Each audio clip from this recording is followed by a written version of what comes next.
Nice. Onks hiukset hyvin? Oh. On. No niin, terve taas kaikille. Nyt ollaan täällä Juhana Kaipion Pasilan hammashoitolassa ja mennään laittaa nämä saakelin kusenväriset hampaat kuntoon.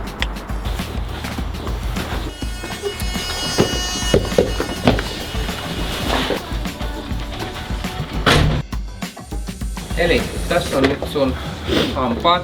Siellä on punainen toi kipsi tuolla alla, sen takia se näyttää tuolta toi väri.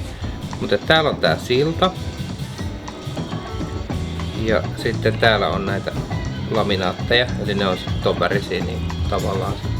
Joo. Se punainen näkyy tuolta niin läpi. Kiva, kun just sillan kohdassa mua siis vihloo niin paljon. Just vihloo? Se vihloo kaikista eniten ja se on tosi haasteellinen. Mä oon joutunut ottaa pillejä ja kun mä juon, niin mä joudun tuoda sen pillin tonne syvälle, että mä nielasen sen suoraan. Joo, okei. Koska muuten, jos tähän tulee kylmää tai kuumaa, niin joo, sit mä otan heti särkylääkettä. Ootko käyttänyt sitä fluoria?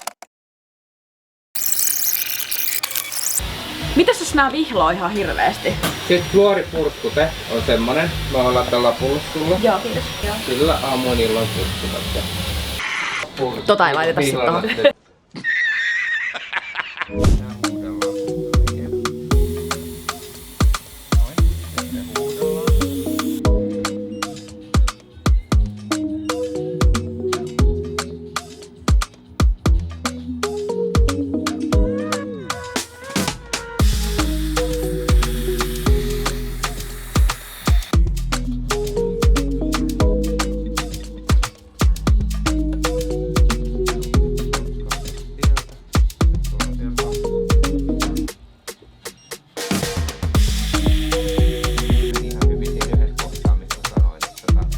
Millainen asiakas mä oon ollut tässä toimenpiteessä? No aika semmonen reipas ja peloton, kun et purtustakaan halunnut. Muutama kirosana sieltä on päässyt, mutta eipä tää nyt varmaan ihan kauheasti sattunut kuitenkaan. No ei, kun mun hampaat näyttääkin siltä, että niitä on operoitu aika paljon, niin. Tää oli silleen aika pientä. Moni odottaa, että nämä toimenpiteet on niinku paljon isompia ja kivuliaampia ja vesi on aika monelle ongelma joskus.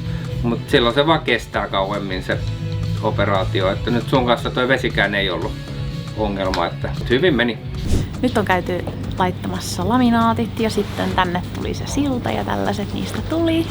Ensiksi putsattiin mun hampaat, sitten sen jälkeen niihin laitettiin sellainen liimais. Ne vaan tungettiin tänne ja nämä kaikki tuntuu tosi oudolta. Mä kävin äsken syömässä ja siis niin outoa mä oikeesti.